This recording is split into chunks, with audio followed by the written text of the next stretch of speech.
हे बघा, मनोज जरांगे निवळ गावंढळ आणि कुठतरी मूर्ख वल्गना करणारा माणूस आहे। कुणावरही आरोप करायचे। सध्या राज्यामध्ये पोलीस प्रशासन त्याची कसून चौकशी करत आहे।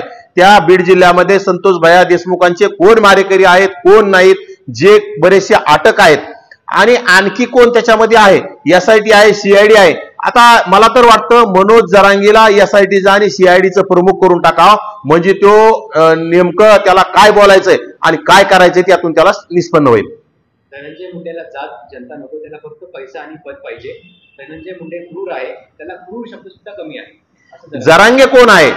जरांगे ज्यावेळी बीड जिल्हा जरांगे नावाच्या माकडाने हैदोस घालून त्याच्या झुंडशाहीने जाळण्याचं काम केलं। गोर गरीब लोकांचे घर जाळे, गरीब ओबीसींच्या हॉटेल जाळ्या, ओबीसींचे सोन्याचे दुकानं जाळले, ओबीसी समाजातील नावी समाजाचे दुकानं फोडून जाळण्याचं काम केलं। त्यावेळी जरांगे क्रूर नव्हता तर कोण होता? जरांगेनं अगदी 100 पेक्षा पोलीस अधिकाऱ्यावर, म्हणजे ज्यामध्ये महिला सुद्धा भरपूर प्रमाणात आहेत, यांचे डोके फोडण्याचं यांच्या झुंडशाहीनं केलं। त्यावेळी जरांगे क्रूर नव्हता तर कोण होता? म्हणजे स्वतःचं झाकून ठेवायचं आणि दुसऱ्याचं वाकून पाहायचं जरांगेला सवय, आणि फक्त कुठंतरी जाती द्वेष मराठा समाजाची सुद्धा दिशाभूल करायची।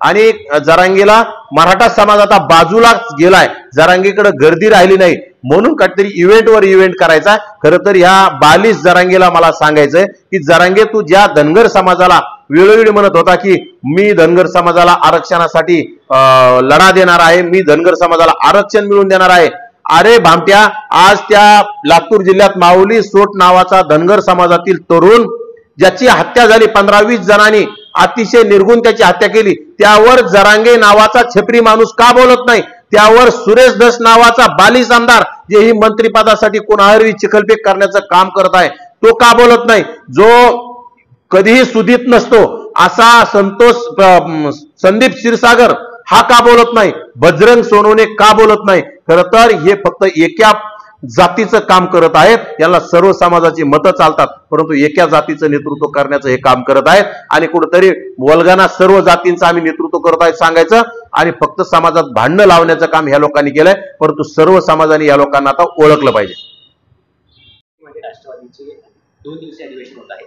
अजित पवार यांच्या अध्यक्षतेखाली अधिवेशन होत असून यामध्ये धनंजय मुंडे आणि मंत्री छगन भुजबळ हे अद्यापपर्यंत सहभागी होतील की नाही याची अद्याप शंका आहे, कारण धनंजय मुंडे त्यांच्या परळीमध्ये आहे, तर छगन भुजबळ हे नाराज असल्याची चर्चा आहे।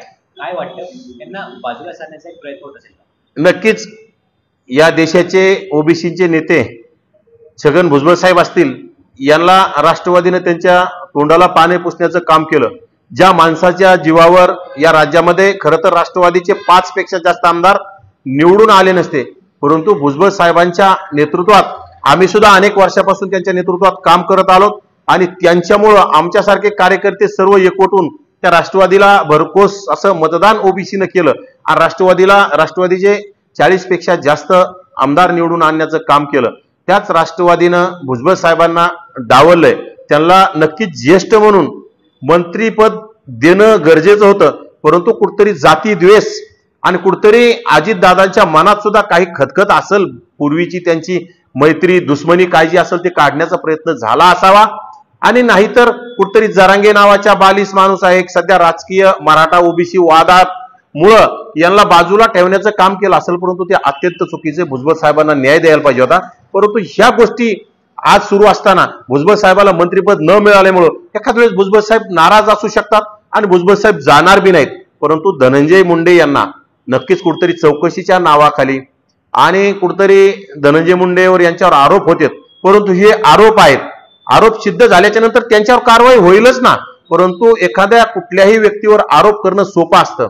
आज आम्ही मुख्यमंत्र्यावर आरोप करू शकतो, दोन्ही उपमुख्यमंत्र्यावर आरोप करू शकतो, परंतु आरोप करणं सोपं असतं, ते सिद्ध होणं महत्वाचं असतं। एखाद्या माणसावर आरोप करून त्याला बदनाम करायचं, त्याचं राजकीय अस्तित्व संपवायचं, त्याचं राजकीय करिअर संपवण्याची सुपारी घेणारे या राज्यामध्ये अनेक झाले। त्यात ओबीसी नेत्यांचं राजकीय अस्तित्व संपवण्यासाठी दमानिया असतील, आज सुरेश धस नावाचा निवळ छपरी आमदार कुठतरी स्वतःच गुंड, स्वतःच आका, ज्याच्या आष्टी मतदारसंघामध्ये अनेक मर्डर या सुरेश दासांच्या माध्यमातून, सुरेश दासांनी पाळलेल्या गुंडाच्या माध्यमातून झालेले आहेत, अशा माणसाने आरोप करायचे आणि कुठेतरी धनंजय मुंडे मंत्री असून सुद्धा त्यांना या शिबिराच्या पासून बाजूला ठेवण्याचं जर काम होत असेल तरी अत्यंत चुकीचं आहे.